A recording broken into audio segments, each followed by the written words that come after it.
तुमच्याकडे ही जी व्हॅल्युएबल गोष्ट आहे, तुमचा जीव. तुमचा जीव म्हणजे काय?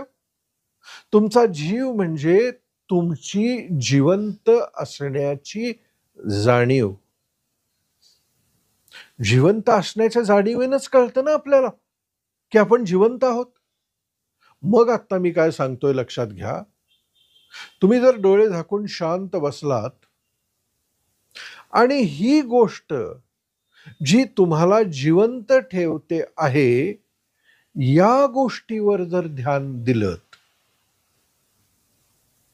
काय करायचं आहे तुम्ही? डोळे झाकून शांत बसायचं आहे आणि फक्त तुम्ही जिवंत असण्याची जी जाणीव आहे ना, त्याच्याकडे लक्ष द्यायचं. काय नाहीये तिथं. काय नाहीये. डोळे झाकल्यानंतर अंधार